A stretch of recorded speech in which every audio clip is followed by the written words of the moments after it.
ॐ प्रणम्य शिरसा देवं गौरीपुत्रं विनायकं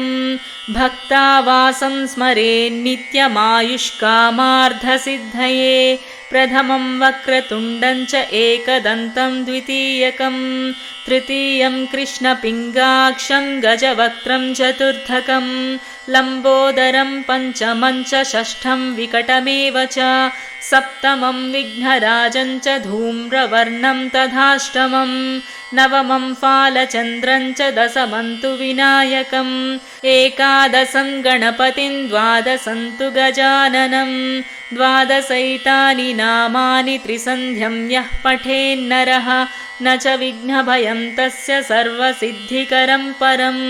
विद्यार्थी लभते विद्यां धनार्थी लभते धनं पुत्रार्थी लभते पुत्रान् मोक्षार्थी लभते गतिं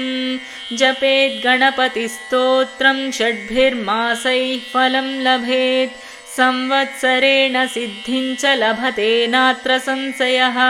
अष्टभ्यो ब्राह्मणेभ्यश्च लिखित्वा यः समर्पयेत् तस्य विद्या भवेत् सर्वा गणेशस्य प्रसादतः